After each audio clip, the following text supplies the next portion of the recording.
Hehehe. Malam itu warung kopi ini agak aneh. Lampu minyak di pojok padam sendiri. Asap kopi naik membentuk lingkaran. Dan tiba-tiba kursi di depanku berderit. Seperti diseret makhluk yang... Gato Nocho, urban legend, is Javanese spiritual.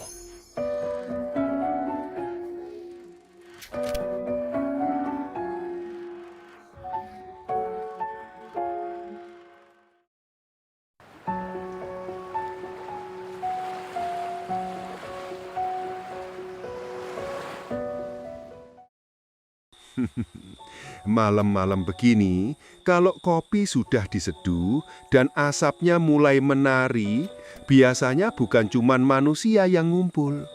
Ada juga tamu tak diundang yang suka duduk di sudut gelap warung ini. Tenang, jangan lari dulu. Mereka nggak makan daging manusia, kecuali kalau lapar imanmu. Orang Jawa bilang, yen kopi wis pahit, sing manis kudu saka ati. Kalau kopi sudah pahit, manisnya harus datang dari hati. Begitu juga dengan hidup. Kalau dunia terasa getir, ya jangan cari gula di luar. Kadang yang kamu cari justru jin, setan, dan iblis yang nyamar jadi solusi. Nah, malam ini Gatholoco mau bahas sesuatu yang dari dulu bikin banyak orang bingung. Bahkan para penceramah juga kadang salah kaprah. Apa bedanya iblis, setan, dan jin? 3 nama yang sering dipakai buat nakut-nakuti anak kecil.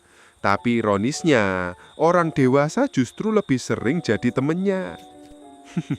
Iya, karena makin tua makin licin juga cara manusia berdalih. Kita mulai dari yang paling tua, iblis. Iblis itu bukan jenis makhluk, tapi nama gelar. Dia bukan spesies, tapi status. Dulu namanya Azazil, makhluk paling taat, paling alim. Bahkan malaikat pun kagum sama dia. Tapi ketika diperintah sujud kepada Adam, ia menolak. Katanya, aku diciptakan dari api, sementara Adam dari tanah. Sejak itu, dia jatuh dari derajat suci jadi derajat busuk. Dari Azazil jadi iblis. Maknanya, dari cahaya kesadaran berubah jadi bara kesombongan. Lah kok bisa? Karena iblis itu bukan makhluk di luar sana, kawan. Iblis itu ada di dalam diri manusia, di sudut hati yang sombong, di pikiran yang merasa lebih benar dari orang lain. Kalau kamu merasa paling benar, paling suci, paling dekat Tuhan, itu iblisnya sudah buka warung di dadamu. Iblis itu bukan yang muncul di film horor, tapi yang muncul waktu kamu mulai berkata, "Yang beda denganku pasti sesat." Dulu dalam serat Centini ditulis, sang iblis pun sejatine orah adoh saka manungsa, nanging ana ing nalar lan nafsu. Artinya, iblis itu sejatinya tidak jauh dari manusia. Ia bersemayam dalam nalar dan nafsu. Inilah sebabnya kenapa Gatholoco bilang, iblis itu bukan musuh di luar, tapi guru paling kejam di dalam. Guru? Iya guru, karena dia menunjukkan sisi gelapmu, supaya kamu tahu sejauh mana kamu kuat menahan godaan kesombongan. Gatholoco pernah ketemu sama iblis dalam mimpinya. Bentuknya bukan monster, tapi orang yang wajahnya sama persis denganku sendiri. Dia duduk santai sambil bilang, "Kalau kamu benar-benar paham Gusti, kenapa kamu masih ingin dianggap benar?" Jelap, langsung terasa. Ternyata iblis itu bukan musuh Gusti, tapi ujian bagi manusia yang merasa sudah mengenal Gusti. Dia bukan penghalang, tapi cermin yang menampakkan kesombongan tersembunyi. Jadi, kalau kamu tanya, di mana iblis sekarang? Jawabannya lihat saja di cermin saat kamu marah karena pendapatmu disanggah. Itulah iblis, versi mini bersarang di dada manusia yang belum sembuh dari penyakit ingin menang sendiri. Dan malam ini, di warung kopi akhirat ini, mungkin iblis juga ikut mendengarkan. Tapi santai saja, dia nggak berani datang kalau kamu sedang sadar. Karena iblis paling takut sama satu hal, manusia yang mengenal dirinya sendiri.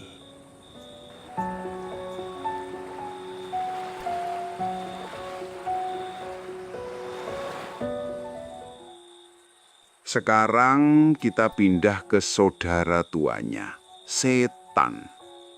Setan ini beda sama iblis, meskipun sering dijadikan satu paket dalam ceramah. Kalau iblis itu makhluk tertentu, si Azazil yang durhaka. Setan adalah sifat. Sifat yang bisa nempel ke siapa saja, manusia, jin, bahkan hewan. Kalau kamu suka iri, dengki, nipu, sombong, selamat, kamu sedang kesetanan. Dan hebatnya, manusia bisa jadi lebih setan dari setan itu sendiri. Karena setan menggoda, tapi manusia justru menciptakan godaan. Dalam serat Wetotomo, ono pitutur begini. Setan niku radoh, mung kaya lintang ing ati.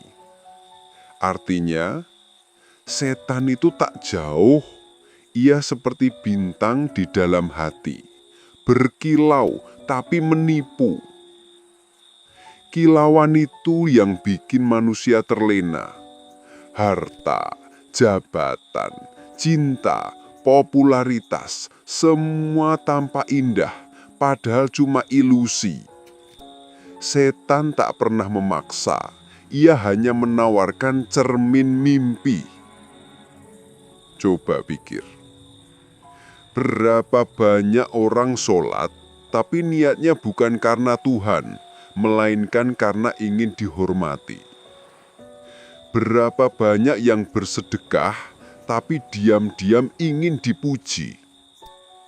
Berapa banyak yang bicara kebaikan, tapi sebenarnya haus pengakuan. Nah, itu pekerjaan setan paling rapi, membungkus nafsu jadi kesalehan.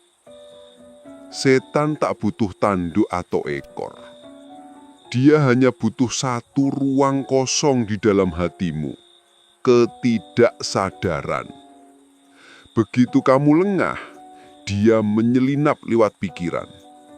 Ah, aku kan cuma manusia biasa. Ah, dosa kecil nggak apa-apa. Ah, semua orang juga begitu. Dan begitu kalimat "ah" itu muncul, nah, itulah saat kamu mulai masuk kontrak tanpa sadar. Dalam dunia makrifat Jawa, ada istilah gegulang setan. Artinya, memelihara setan dalam diri sendiri. Contohnya gampang. Orang yang suka menyimpan dendam, iri hati, atau rasa bersaing sebenarnya sedang memelihara setan dalam pikirannya. Aku pernah tanya ke seorang kiai tua di kaki Gunung Lawu. Yai, setan itu takut sama doa, apa bener? Beliau tertawa pelan dan menjawab, bukan takut sama doa, Le, tapi takut sama doa yang lahir dari kesadaran, bukan dari ketakutan. Karena doa yang lahir dari takut hanya menumbuhkan rasa aku. Sedang doa yang lahir dari sadar meniadakan aku. Nah, saat aku hilang, setan nggak punya tempat lagi buat nempel.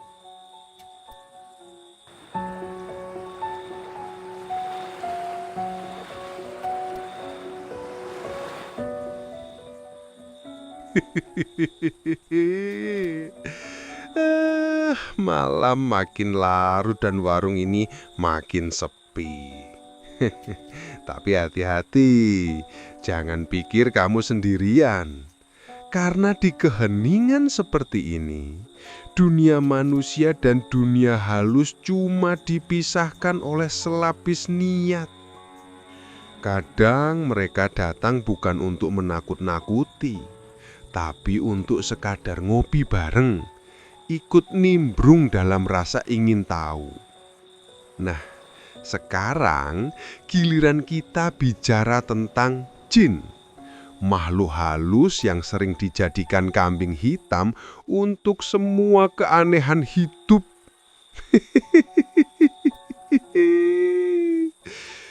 Orang jatuh miskin, katanya karena jin. Orang kena sial, katanya jin kiriman. Padahal yang paling sering mengirim sial itu bukan jin, tapi pikiran manusia sendiri yang suka ngundang energi jelek. Iya dong. Jin itu sebenarnya nggak sejahat yang kamu bayangkan. Kalau kamu bisa melihat dari sisi rasa, mereka sama seperti kita. Punya keluarga, punya rasa takut, bahkan punya agama dan keyakinan. Hanya saja mereka hidup di dimensi lain, di balik lapisan mata. Dalam suluk linglung disebutkan, jin iku kawula kang aneng donya rasa, ora katon nangin krasa. Artinya, jin itu hamba yang hidup di dunia rasa, tak terlihat tapi bisa dirasakan. Jadi mereka bukan makhluk hantu seperti di film horor. Mereka adalah ciptaan dari api halus, energi murni yang hidup di antara bayangan dan cahaya. Kalau manusia diciptakan dari tanah, berarti kita punya tubuh kasar. Kalau malaikat dari cahaya, berarti mereka punya kesucian murni. Dan jin dari api halus, berarti mereka punya emosi dan energi liar yang mudah berubah. Suatu malam, Gatholoco pernah duduk di tengah hutan kecil di pinggiran Bloro. Malam itu sunyi banget. Cuma ada suara daun dan burung malam yang seperti membaca wirid alam. Aku sedang diam menikmati rasa sepi yang menetes di dada. Tiba-tiba angin berhenti dan dari balik gelap muncul suara perempuan. Apakah manusia selalu merasa sendiri? Aku menoleh tapi tak ada siapapun. Lalu muncul wangi melati, tapi dingin, bukan hangat seperti bunga dunia. Suara itu melanjutkan, kami kaum jin juga sering ingin dikenal, tapi manusia selalu ketakutan. Lah, kalau ingin dikenal kenapa selalu muncul jam 2 malam? Datang jam 7 sore kan enak, bisa sekalian ngopi. Suara itu ikut tertawa lembut seperti bisikan embun. Dan aku sadar, tidak semua jin datang untuk menakuti.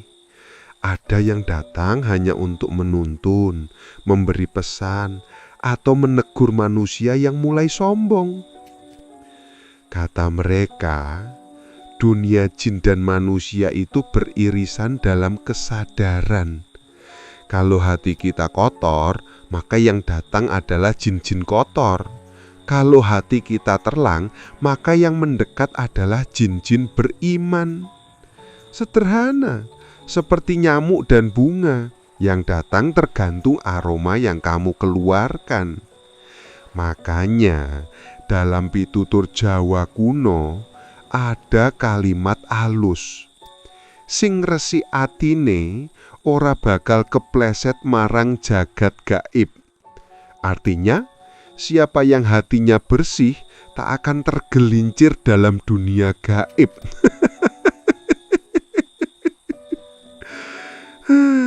Tapi sayangnya manusia zaman sekarang justru bangga bisa berhubungan dengan jin, seolah punya koneksi spiritual eksklusif. Padahal Gusti itu nggak butuh perantara. Kalau kamu ingin bertemu Gusti, cukup tengok ke dalam diri. Ndak perlu jin, ndak perlu medium, ndak perlu jimat.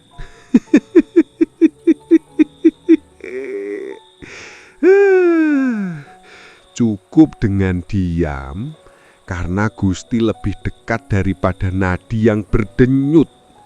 Tapi memang diam itu menakutkan bagi mereka yang belum kenal dirinya. Makanya orang lebih suka bicara soal jin daripada bicara soal jiwanya sendiri. Karena jin bisa disalahkan, tapi diri sendiri itu terlalu menyakitkan untuk diakui.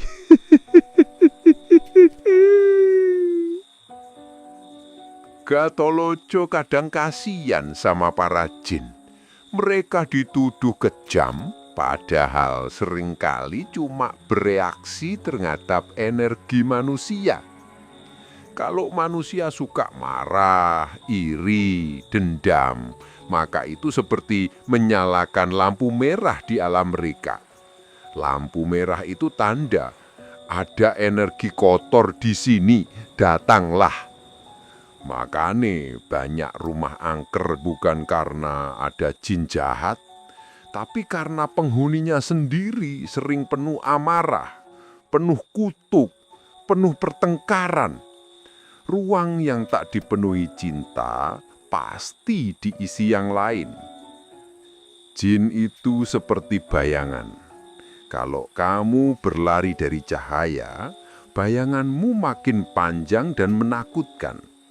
Tapi kalau kamu menatap cahaya, bayangan itu akan bersembunyi di belakangmu. Artinya, jangan takut sama jin. Takutlah kalau kamu menjauh dari terang. Dalam kisah Jawa lama, ada jin bernama Roro Kuning, penunggu sendang tua di hutan jati. Konon, siapapun yang datang dengan niat sombong akan tersesat dan hilang arah. Tapi siapapun yang datang dengan niat tulus akan pulang dengan pencerahan. Aku pernah ke sana, dan sungguh bukan keangkerannya yang terasa, tapi keheningannya. Dari keheningan itulah aku paham bahwa jin sejatinya adalah cermin antara dunia lahir dan batin. Mereka memperlihatkan apa yang tersembunyi dalam pikiranmu sendiri. Kalau kamu takut, mereka tampak menakutkan. Kalau kamu tenang, mereka jadi teman. Maka jangan buru-buru mengusir jin kalau kamu merasa diganggu. Coba dulu usir kegelapan di dalam hatimu. Karena bisa jadi yang mengganggumu bukan makhluk di luar, melainkan jin dalam pikiranmu sendiri, wujud dari kecemasan, trauma, dan ketakutan yang kamu pelihara. Gatholoco percaya, dunia jin dan dunia manusia itu bukan dua ruang terpisah. Mereka adalah dua pantulan dalam satu cermin. Cermin itu bernama kesadaran. Siapa yang jernih melihat dirinya, ia akan melihat bahwa jin hanyalah energi yang juga menyembah Tuhan dengan caranya sendiri. Dalam serat Kolotida, Ronggo Warsito menulis, manungso lan makhluk alus podo-podo gumelar saka pepadang kang siji. Artine, manusia dan makhluk halus sama-sama lahir dari satu cahaya. Jadi kalau kamu masih sibuk membedakan siapa suci dan siapa kotor, maka kamu belum mengenal sumber cahaya itu sendiri. Hehehe, begitulah dulur. Jin itu bukan untuk ditakuti, tapi dipahami. Karena mereka itu saudara seperjalanan di alam ciptaan Gusti. Dan kalau kamu bisa hidup dengan kesadaran yang damai, mereka pun akan duduk tenang di sudut warung ini, ikut mendengarkan sambil menyeruput kopi tak kasat mata. Jadi kalau nanti kamu mendengar gelas bergetar padahal nggak ada angin, atau aroma kopi tiba-tiba terasa lebih kuat, jangan buru-buru baca montro. Mungkin itu jin yang ingin ikut nimbrung. Karena katanya warung kopi akhirat ini kopinya paling enak di dua dunia.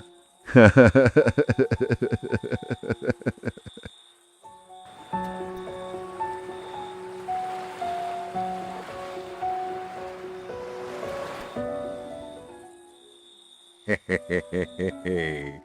Malam itu warung kopi ini agak aneh.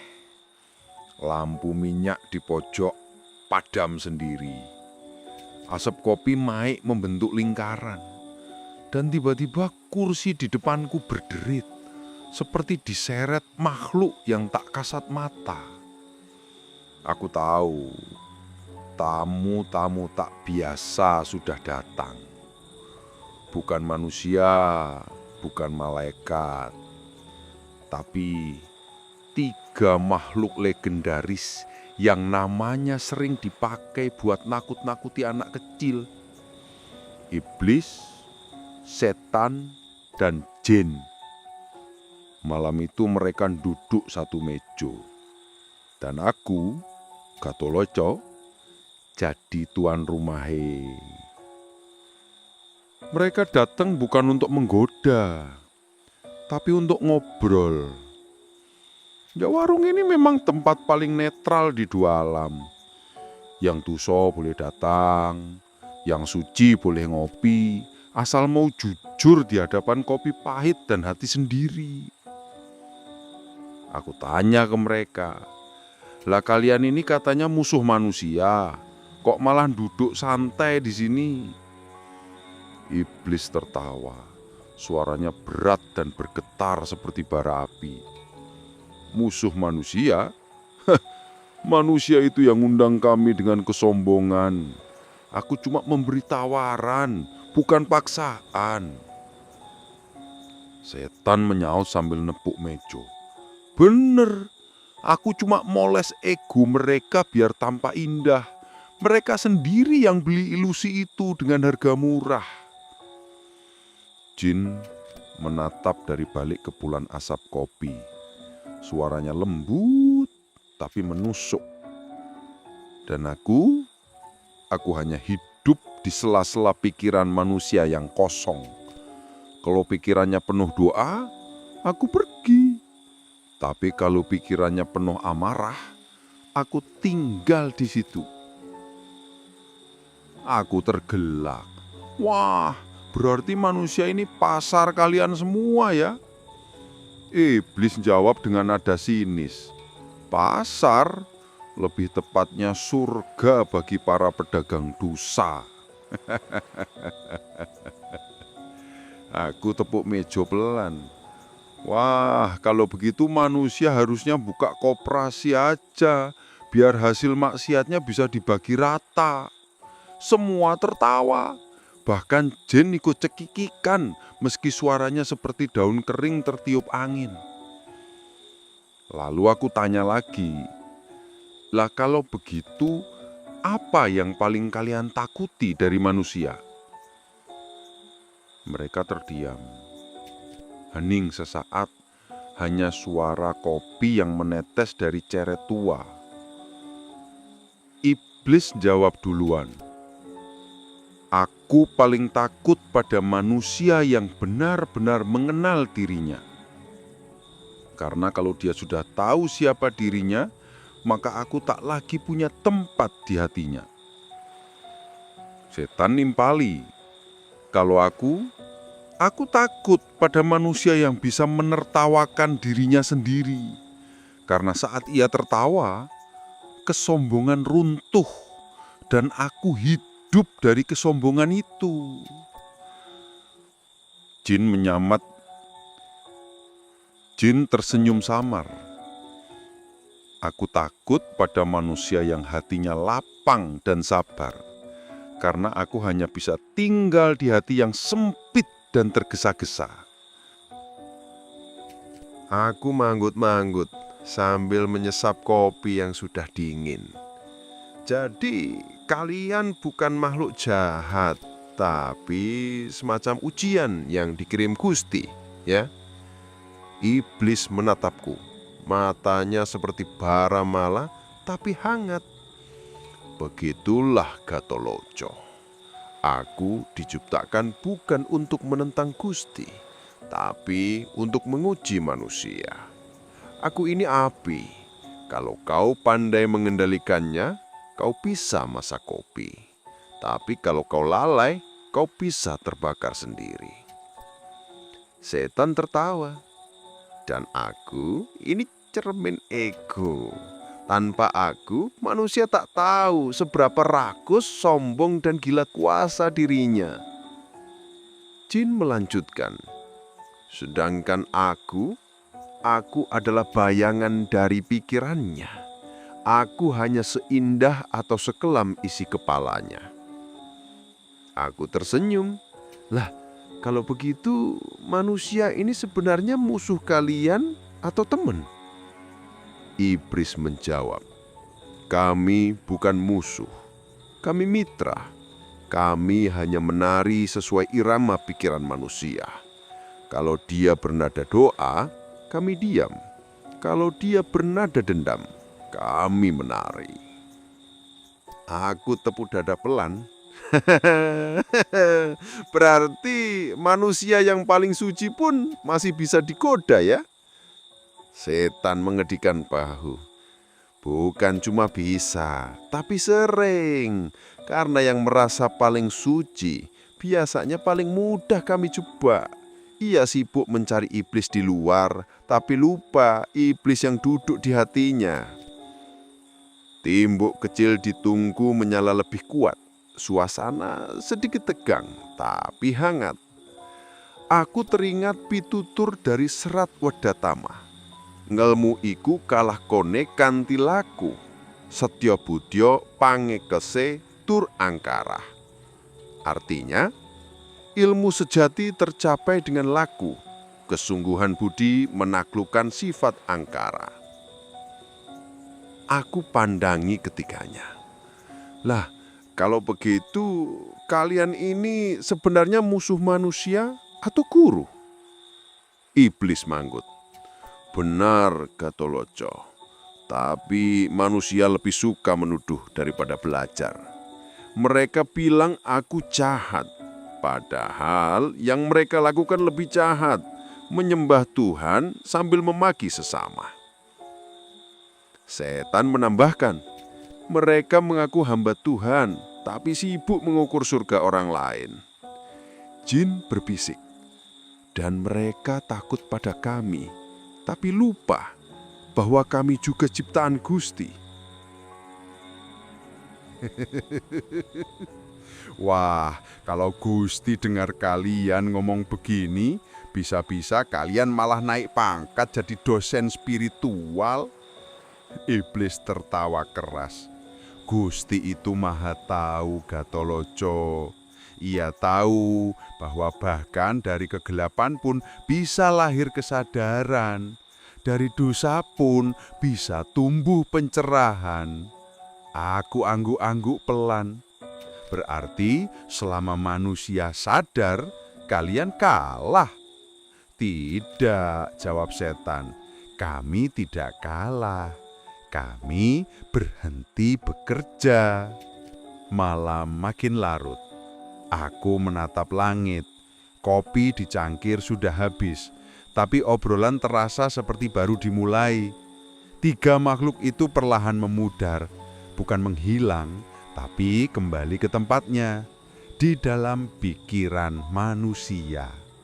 Sebelum pergi, iblis berkata, "Gatoloco, jangan takut pada kami. Takutlah pada kesombonganmu yang menyamar jadi kebaikan." Setan menimpali, "Dan jangan terlalu sibuk melawan kami. Lawanlah keinginanmu untuk selalu benar."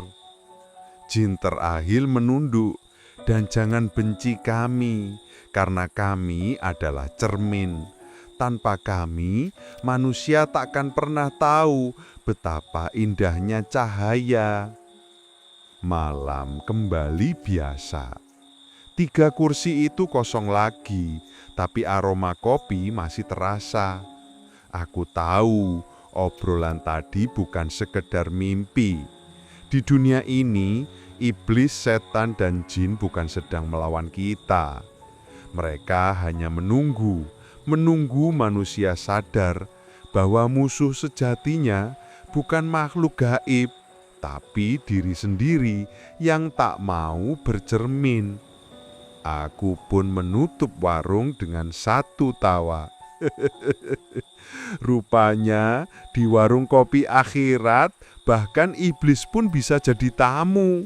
Cuma di sini yang hitam dan putih bisa duduk satu meja, asal mau kopi tanpa topeng.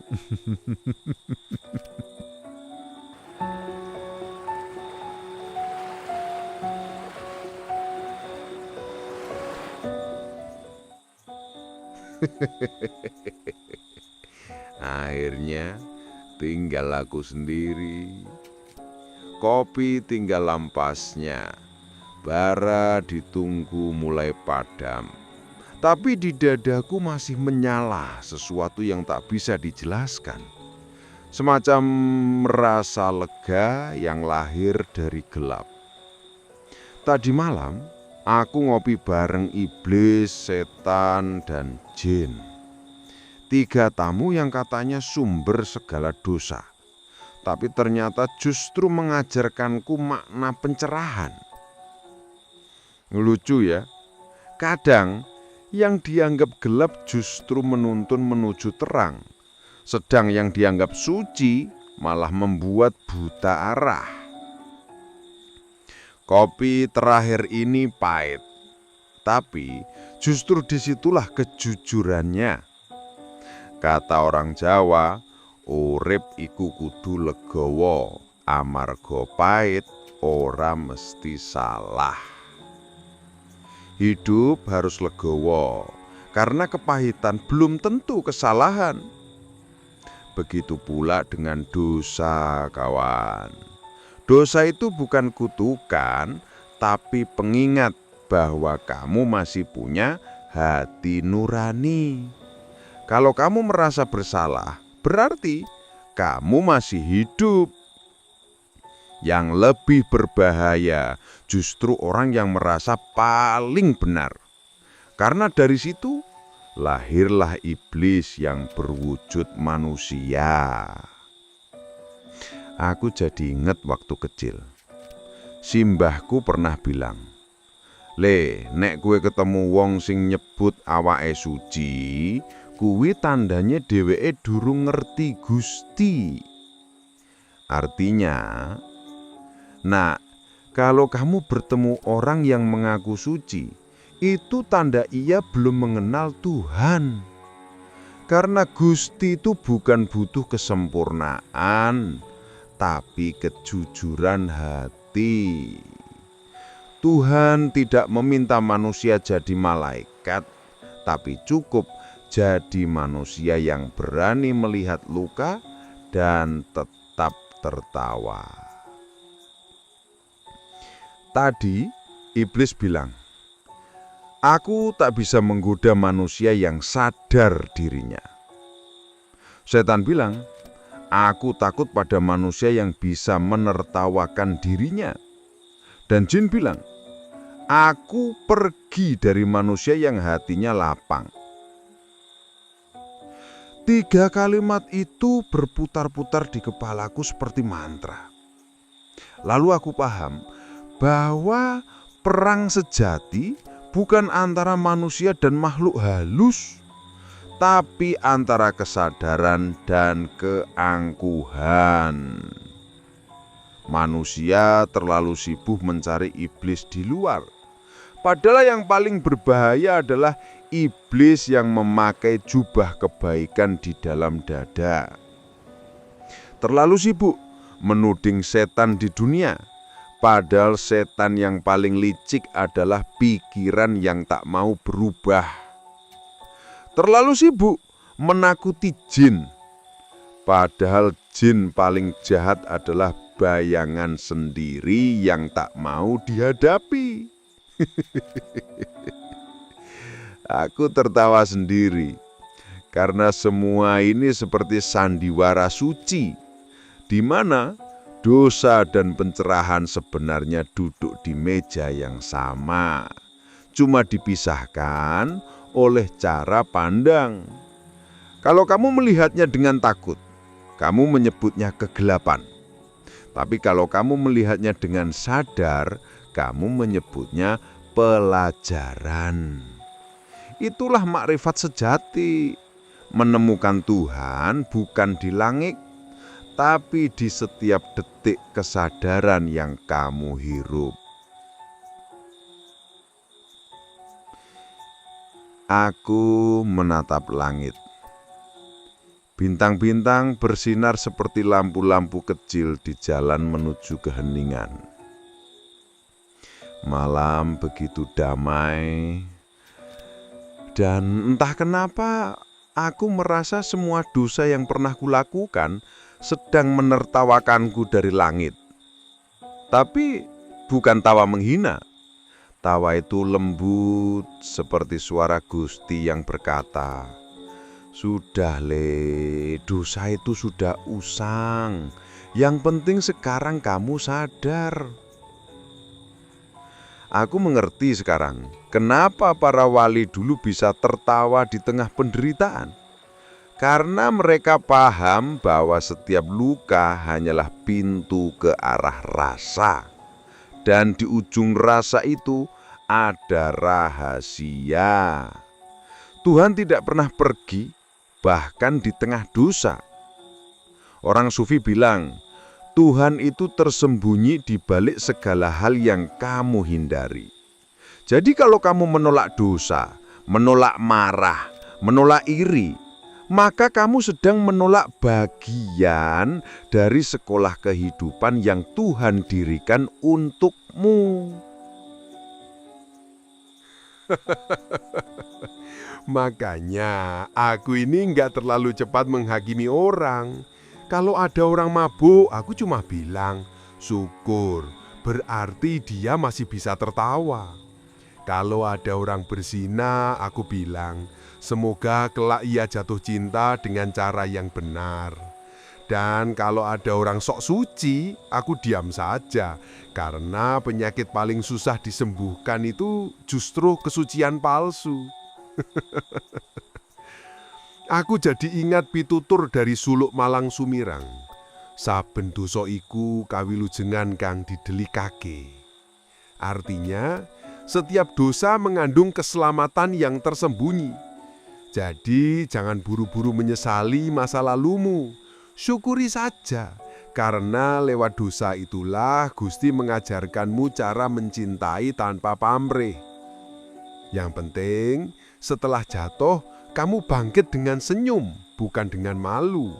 Karena Gusti lebih suka orang yang sadar dosa daripada orang yang pura-pura suci tapi sombong.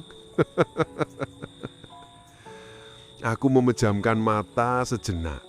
Kupikir, mungkin di langit sana Gusti sedang tersenyum, melihat anak-anaknya sibuk berdebat tentang siapa yang paling benar. Padahal ia hanya ingin kita saling mencintai dalam keterbatasan. Gusti tidak menilai siapa paling hafal doa, tapi siapa yang paling tulus ketika menolong. Gusti tidak peduli seberapa rajin kamu beribadah kalau hatimu masih penuh benci. Karena surga sejati bukan di atas awan, tapi di dada yang lapang dan tak lagi ingin menang. Warung kopi akhirat malam ini menutup dengan tawa. Tawa yang tidak mengejek, tapi membebaskan. Tawa yang membuat iblis berhenti membakar, setan berhenti menggoda, dan jin berhenti bersembunyi. Karena semua sudah tahu bahwa tempat mereka bukan lagi di luar, melainkan sudah larut dalam satu teguk kesadaran manusia yang telah melek. Jadi, kalau besok kamu merasa digoda iblis, diserang setan, atau dihantui jin, jangan buru-buru baca mantra. Ambil cermin, lihat wajahmu, dan ucapkan pelan. Ternyata Gusti sedang bercanda lewat diriku sendiri. Sampai jumpa di warung kopi akhirat berikutnya, di mana tawa, dosa, dan pencerahan selalu datang satu paket, disajikan hangat, tanpa gula, tapi penuh makna. Siro elengo, membangun laku sejati.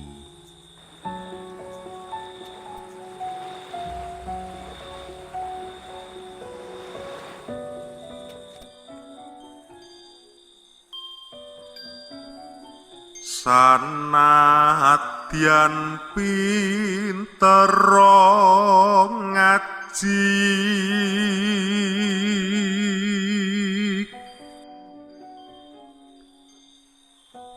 lamun ninggal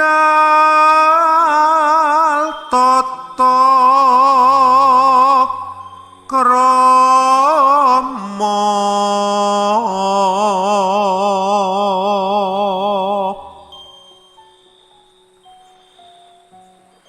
Pasti Allah wakasane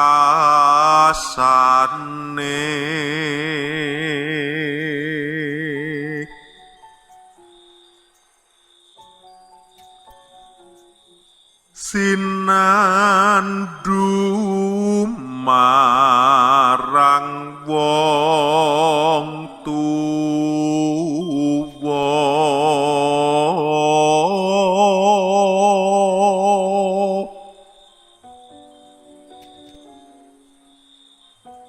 pastine kawirangan